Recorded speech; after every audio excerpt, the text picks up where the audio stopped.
nous embarquons dans la grande tournée des fermes canadiennes, il est important de reconnaître que nous nous trouvons sur les terres traditionnelles des peuples autochtones.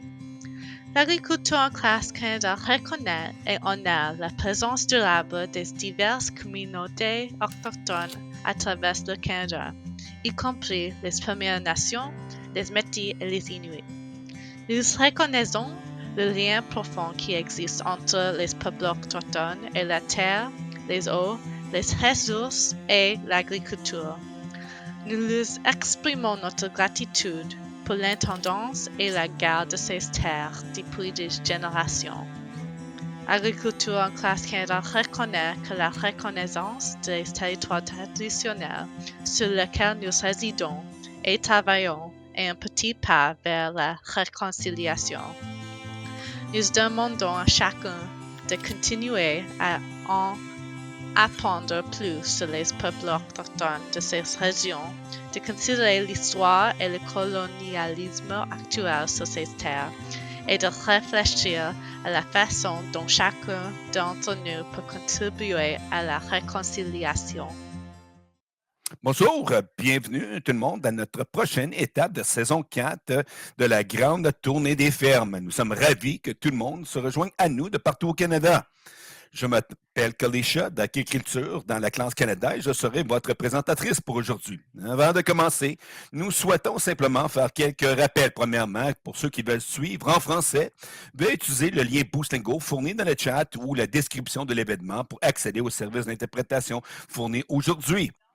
Nous demandons à chacun d'être conscient qu'il s'agit d'un événement éducatif. Par conséquent, les comportements inappropriés dans le chat, tels que le spam et les commentaires inappropriés, ne seront pas tolérés. Tout au long de la visite, nous vous invitons à poser vos questions dans le chat pour obtenir des réponses. Nous répondrons au plus grand nombre de questions possibles. Le mot mystère dans votre cahier d'activité pour les élèves apparaîtra à la fin de cet épisode. Alors, restez branchés.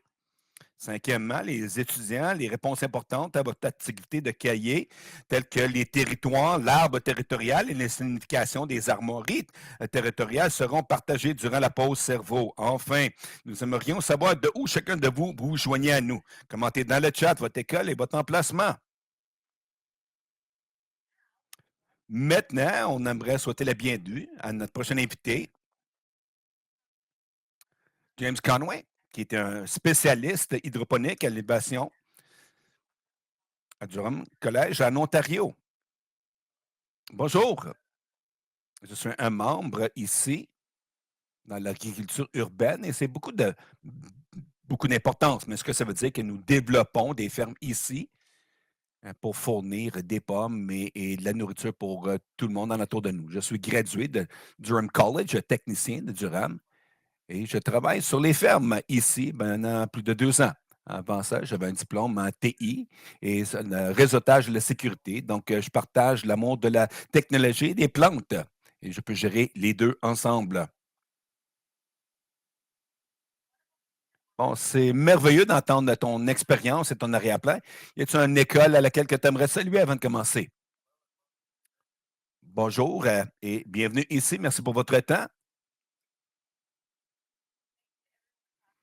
Merci à tout le monde au Canada de se joindre à nous maintenant. Je vais donner le micro aujourd'hui à James. Mais on va commencer sur cette belle tournée sur le Centre d'innovation et d'agriculture durable de Durham College. Et je vais retourner dans quelques instants pour partager les questions de partout au Canada. Parfait. Donc, bienvenue à notre ferme. On va regarder les plantes ici. Donc, tout ce que vous voyez ici est fait pousser de façon hydroponique. Ça veut dire que c'est poussé directement dans l'eau, sans sol. Qui est un petit peu étrange quand on y pense, parce que souvent, on n'entend pas, on parle de trop d'eau, pas assez d'eau pour les plantes. Et en théorie, la théorie qu'une plante peut être constamment dans l'eau et de vivre, c'est un grand succès. C'est quasiment magique même. Mais grâce à un minéraux qu'on appelle Rockwell. En fait, c'est quelque chose qui est semblable à les bonbons sont faits. Vous avez vu comment que les bonbons sont faits? Ou la barbe à papa, pour préciser exactement. Bon, si oui, ce qu'ils font souvent, c'est qu'ils vont fondre le sucre style lava et ils vont tourner rapidement les fibres. Rockwell est créé de façon très semblable. Ils vont fondre ces pierres et les faire tourner et ça crée des fibres qui sont montées ensemble dans ces petites boules très serrées. Ça crée un foyer, si on veut, pour les semences. Donc, on n'a pas besoin de sol pour débuter. Et quand on y pense, le sol, c'est comme des petites éponges quand on y pense, habituellement fait de trois différentes sortes de particules, le sable et la terre, l'argile, et ils ont différentes capacités de tenir de l'eau, mais c'est trop d'argile, possiblement on peut empêcher la plante recevoir de l'oxygène dans ses ressources. Comment elle reçoit de l'oxygène? Par l'eau. Je vais vous montrer ça. Ce qu'on fait ici, en fait, c'est qu'on emploie ce qu'on appelle des pierres d'air. Donc, si vous avez un réservoir à poissons, vous allez peut-être reconnaître ces choses ici. C'est des pierres avec des trous qui vont pousser l'oxygène au travers. Donc, cet oxygène, en fait, interagit avec les racines sur les plantes et elle peut respirer, prendre toute l'air qu'elle a besoin. La plupart des gens croient que les plantes prennent le CO2 seulement, mais l'oxygène, c'est très important aussi. Dans un système hydroponique comme celle-ci, les plantes qui ont vraiment besoin beaucoup d'oxygène, comme la rosemary, en ont besoin. Donc, qu'est-ce qui est spécial de Rockwell? Bon, c'est une façon de dire qu'il n'y a rien de spécial par défaut. Mais lorsqu'on prend les propriétés des champs aux alentours de cette pierre, donc avec l'eau qu'on a particulièrement fait pour les plantes, on peut donner exactement l'environnement qu'elle a besoin. Bon, ça sonne compliqué un petit peu, mais ce n'est pas vraiment différent que de faire du limonade à la maison. Vous avez déjà fait la limonade à la maison? Exactement. Si oui, vous réalisez que c'est un mix de citron et de sucre et d'avoir le bon ratio. Des fois, c'est difficile. Des fois, on peut rajouter trop de sucre, c'est trop sucré, ou peut-être pas assez, et ça goûte juste le citron. Mais une fois qu'on a le bon équilibre entre les deux, ça vous donne tout ce que vous avez besoin pour avoir un breuvage très bon. Bon, plus jeune, vous voulez peut-être moins de sucre. C'est semblable au fertiliseur. On en voit moins au début et lorsqu'il devient plus grand, on en veut plus. Comme vous qui aimez le sucre d'ailleurs. Et comme démonstration, je peux vous montrer. Voici, on a l'eau, le citron et le sucre. Donc, on va avoir le bon équilibre.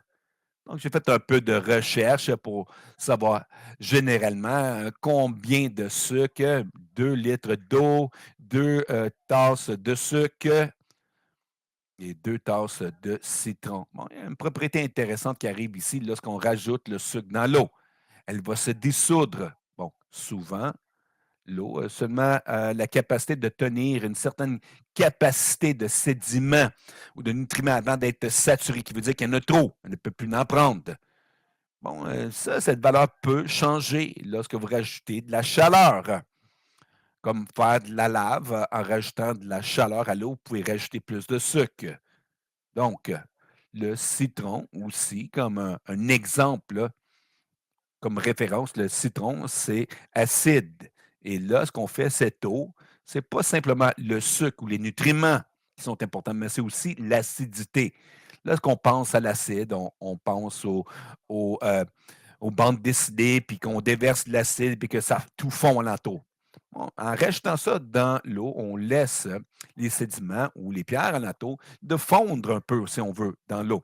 Et ça augmente la capacité qu'on peut rajouter avant qu'elle arrive à ce point de saturation. On va mélanger ça ici. Une grande quantité de citron ici. Et je vais le mettre ici.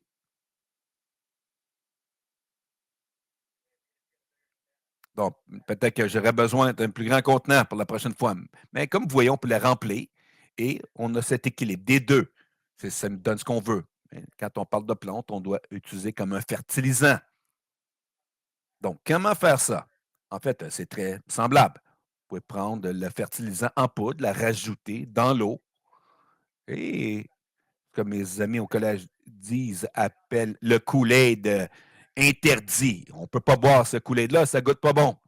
mais les plantes l'adorent. C'est bon pour les plantes. Donne tout ce qu'elle a besoin. Une fois qu'on a tout ça dans les bons ratios, on a des plantes très heureuses. Peu importe la sorte. Comme vous voyez ici, on fait pousser de la laitue, mais on expérimente avec les poivrons, des fleurs, des herbes. Une de mes choses favoris à faire pousser ici, c'est les violets. De dire que je vais me passer 1 an par semaine à regarder des fleurs, les rend jaloux un peu de moi. Mais nous avons ici des micro-poivrons. Des micro-poivrons, c'est vraiment amusant. Ils ont été faits particulièrement pour grandir jusqu'à une certaine grandeur. Au moins, c'était l'idée. Et j'ai laissé les miennes grandir un peu plus. Et ces genres de micro-plantes sont importantes parce que si on veut voyager dans l'espace, on doit produire de la nourriture pour autant de gens qu'on peut en utilisant le moins d'espace possible. Donc, si on peut se concentrer sur la production, mais moins de végétation, disons, on pourrait avoir notre chemin vers Mars. Mais ce n'est pas la seule raison de tout ça. Beaucoup de ce qu'on fait ici, c'est charitable. Tout la laitue qu'on fait pousser va dans une banque alimentaire qui s'appelle Second Harvest. Ils prennent la nourriture, ils la donnent à ceux qui en ont besoin, des gens qui n'ont pas accès à la nourriture facilement. Et ça me donne l'inspiration de travailler fort ici tous les jours. Et je sais ce que je fais a vraiment une importance. Cela étant dit, vous n'avez pas besoin d'un système très compliqué comme celle-ci pour faire pousser de la nourriture à la maison. En fait, j'ai développé des méthodes en utilisant des systèmes semblables à celle-ci que vous pouvez faire pour 12-15 $ même à la maison, dépendant de la grandeur que vous avez besoin. Donc, j'ai créé des petites démonstrations pour vous montrer comment le système fonctionne. Donc, en utilisant le Rockwell, on va le mettre à l'intérieur de ces racks et ce rack peut flotter sur les eaux qui ont les nutriments. Et par en dessous, la bulbe va toucher l'eau et boire les nutriments. C'est de cette façon que les racines vont devenir et grandir, devenir une structure qui ressemble à une toile d'araignée, si on veut. Quand vous regardez ici, regarde, on voit ici, et ça, c'est un système sain de racines pour avoir accès à tout ce qu'ils ont besoin. Bon, la belle chose de ce système, c'est que vous n'avez pas simplement à le faire pour 1 ou 2 plantes. Vous pouvez le faire pour la laitue, pour les fleurs ou même pour n'importe quoi, en notant qu'on prend les mesures et de faire attention lorsqu'on ajoute les nutriments. Bon, comment faire ça? Il y a 2 valeurs qui nous préoccupent. Et ça va être un petit peu complexe, mais faites-moi confiance, ce n'est pas si compliqué que ça pour comprendre. Donc, la conductivité électrique et il y a le pH. Bon, le pH, on en a déjà parlé, c'est l'acide dans l'eau. Et ça l'aide à baisser le niveau et ça aide beaucoup de sédiments à se dissoudre. Et l'électroorganétivité, c'est les nutriments, les fertilisants. En fait, c'est fait parce que lorsque vous rajoutez certaines choses dans l'eau, en fait, ça permet à l'électricité de passer. Et on peut utiliser des sensors pour envoyer des petits signaux électriques entre eux qui vont mesurer combien il y a dans l'eau. Et ça, en fait, c'est la base à l'hydroponique. Je sais que ce n'est pas très complexe, mais d'avoir compris ça dans des étapes simples, je crois que n'importe qui peut le faire. Et je vous encourage toutes à l'essayer si vous avez un intérêt. Et comme j'ai dit, vous pouvez le faire ici dans un système très facile, comme ici, dans un gallon, une chaudière de 5 gallons, et peut-être plus petit, même des choses comme celle-ci. Prendre un pont maçon et mettre un petit filet en haut. Et c'est à vous de déterminer ce que vous voulez faire avec, mais vous allez voir que c'est tellement plus facile que faire pousser les choses dans le sol. Et, et peut-être même faire inonder la plante dans le sol. Mais ici, non. Bon, James, on a quelques questions ici. Si tu peux les répondre dans le chat, on a à peu près 4 questions à date. OK. Donc, la première question de Emily Walker. Est-ce que les plantes poussent rapidement à la lumière qu'ils le font à l'extérieur? En fait, c'est une très bonne question. Donc, le soleil, définitivement, c'est la meilleure source de lumière. C'est tellement puissant que vous allez voir une meilleure croissance en général. Mais lorsque vous n'avez pas des bonnes conditions climatiques ou c'est trop froid, vous ne verrez pas des bons résultats comme ça. Et dans ce cas-là, vous auriez des meilleurs résultats en utilisant la lumière interne. Bon, quel genre de lumière? C'est important aussi. Il y a quelque chose qu'on parle des spectrums de lumière. Et là, ce qu'on fait pousser les plantes, on veut le plein spectrum qui a toutes les différentes gammes de couleurs. Le spectrum, et c'est comme un arc-en-ciel. Pendant un peu, on a cru que seulement la lumière rouge et bleue est importante, mais on a compris dans le temps que les plantes utilisaient chacune de ces couleurs, même le vert et le rouge, comme étant les moins utiles, mais ils ont toutes un peu de valeur à rajouter à la plante. Encore pour résumer, pendant que les lumières, c'est important, mais le soleil, bien sûr, c'est la meilleure option. La prochaine question que nous avons reçue ici, si vous pouviez faire pousser n'importe quoi, ça serait quoi? Oh, bonne question. Bon, à la maison, en fait, je fais pousser une plante hydroponique de café. J'avais acheté une plante à café au collège et j'avais nettoyé les racines. J'avais créé, en fait, un panier ici hydroponique semblable à celle-ci et je l'ai laissé là pendant à peu près 3 ans. Et cette plante, il reste à peu près 2 ans avant qu'elle me donne des bines à café. J'ai vraiment hâte à cela. Donc, on avance à une autre question avant de passer par la pause cerveau et on va faire d'autres questions. Quel type de plante pousse le mieux dans une ferme hydroponique? Donc, vous pouvez faire pousser n'importe quoi en fait, mais les limitations sont les lumières. Les lumières que nous avons émettent des micropulsations. Et c'est la quantité de lumière qui est mise sur une petite région. On a 250 avec notre lumière ici, mais vous voyez que j'ai rajouté d'autres éclairages ici et ça nous permet de monter à peu près à 1000 micro-ohms. Et c'est ce que vous avez besoin si vous voulez faire des fleurs, parce qu'ils ont besoin de plus de lumière. Mais en général, avec une petite intensité, vous allez bien réussir avec la laitue, des herbes et le kale, toutes sortes de feuilles vertes pour avoir un grand succès. C'est bon à savoir. Maintenant, on va prendre une petite pause pour apprendre un petit peu plus sur l'Ontario et on va revenir dans quelques instants.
OK, on est de retour maintenant avec James qui va partager plus avec nous sur les opérations hydroponiques. Bienvenue de retour. Donc, pour avoir une idée générale de comment ça fonctionne, dès le début, l'eau est mise dans des réservoirs au bas du système. Nous avons deux pompes. Les pompes prennent l'eau vers le bas, la redistribuer, va la déplacer par ce dessous dans chacun de leurs sections. Ça va commencer à la remplir et l'action de remplir va pousser l'eau jusqu'à l'autre côté. Et un petit tube cylindrique qui va être jusqu'à la fin, qui va s'assurer qu'il y a toujours de l'eau au bon niveau. C'est important parce que s'il manque d'électricité ou je ne peux pas me rendre ici pour une raison ou une autre, il va toujours avoir un minimum d'eau dans le système pour que les plantes aient toujours de l'eau. Et ça fonctionne aussi pour recirculer l'eau. Donc, ça continue le mouvement qui laisse les nutriments demeurer mixtes et il n'y aura pas de cumulation. Des fois, avec ces genres de systèmes, il y a des problèmes où Ces fertilisants dissous vont se recristalliser et se former dans les mauvaises places. C'est problématique parce que ça va empêcher l'écoulement naturel. Et on peut comprendre combien de nutriments qui restent dans l'eau. Mais cela étant dit, c'est tout ce qu'il y a dans le système. C'est constamment en train de déplacer l'eau. Et c'est tout ce que vous avez besoin vraiment pour avoir un bon système. Il y a tellement de différents types de systèmes. Si vous voulez aller à quelque chose de plus oxygéné, possiblement regarder les aéroponics. Et c'est là où la plante va être dans l'air ouvert. Et en fait, il va y avoir de l'eau qui va être arrosée sur les racines. Mais un système comme ça, là, on a besoin de compter sur notre air. Et ce que ça fait, c'est de continuer à mettre des molécules d'oxygène au travers les molécules d'eau. Et ce qu'on peut voir, c'est des ballons, mais définitivement, il y a des petites quantités qui nos yeux ne peuvent pas voir. Cet oxygène vit entre l'eau et c'est l'oxygène que la plante va respirer. Donc, en autant qu'on peut continuer à fournir de l'oxygène, des nutriments, des lumières, les systèmes hydroponiques vont faire tout le reste. Et c'est un des joies de ce système. C'est un environnement bien contrôlé, malgré qu'il fait très chaud à l'extérieur, ou comme il a fait ici dans les semaines passées, j'ai toujours une région bien établie, parfaite pour ces plantes. La température est toujours la même, les lumières sont toujours les mêmes. Il y a toujours ce qu'ils ont besoin. Et en ce qui a trait les plantes, d'avoir un système fiable de source de tout, ça va faire qu'ils vont être très heureux. Et c'est pour cette raison qu'on a des grandes têtes de laitue ici. Et en parlant de ça, j'ai des petits échantillons aussi que vous pourriez voir à quoi ça ressemble quand ils sont très tôt dans leur stage. Donc, ça, c'est la laitue romaine que j'ai débutée il y a 2 semaines. Vous pouvez voir qu'ils ont déjà commencé à pousser en grandeur de façon incroyable. Ça prend un total de 6 semaines de passer du début à la fin. Une fois qu'ils arrivent à cette grandeur-ci, je vais les mettre dans ces racks et ils vont aller dans le système principal où ils vont passer les prochaines 4 semaines. Bon, la meilleure partie de tout ça, c'est qu'il y a 8 parcours. Donc, si on voulait simplement produire de la laitue à l'année longue, on pourra faire différentes pistes à tous les semaines et assurer qu'il va toujours produire 40 kg de laitue pour donner à des œuvres de charité. Cela étant dit, nous avons une limitation ici, et c'est qu'on perd de l'eau en novembre. La ville ici pour nous fournir de l'eau pour le reste de l'année et on l'apprécie. Mais dans les mois de l'hiver, on doit penser à des stratégies pour garder le système en vie. Et ce que j'ai fait, en fait, c'est que j'ai pris ce système que j'ai mentionné plus tôt, cette eau qui est toujours dans la piste, et je l'utilise à notre avantage.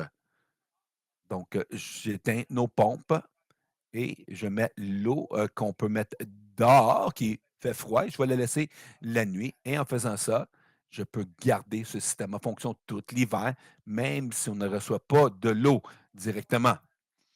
Et c'est pour ça que j'ai décidé de faire des fleurs ici. On faisait un côté et on utilisait l'autre pour amener l'eau à la bonne température. Mais cette année, on a fait une nouvelle conception. Oui, nous avons plusieurs questions. Donc, on va essayer de passer au travail le plus possible en espérant qu'on peut passer au travers de celle-ci. Donc, Easton aimerait savoir la grandeur de la plante. Elle peut devenir quelle grandeur? Bon, ça dépend du système que vous fournissez. Si vous avez un grand contenant et que vous donnez du support, vous pouvez faire pousser un arbre de façon hydroponique à la maison. Ma plante café est probablement la chose la plus grande que j'ai fait pousser. C'est à peu près à 3 pieds de grandeur. Wow, un arbre, c'est vraiment incroyable. J'ai appris quelque chose certainement. OK, la prochaine question. Joyce, Caden aimerait savoir combien de temps que ça prend aux plantes de pousser dans la serre. De pousser dans la serre, bon, un des facteurs, ce serait la personne qui en prend soin.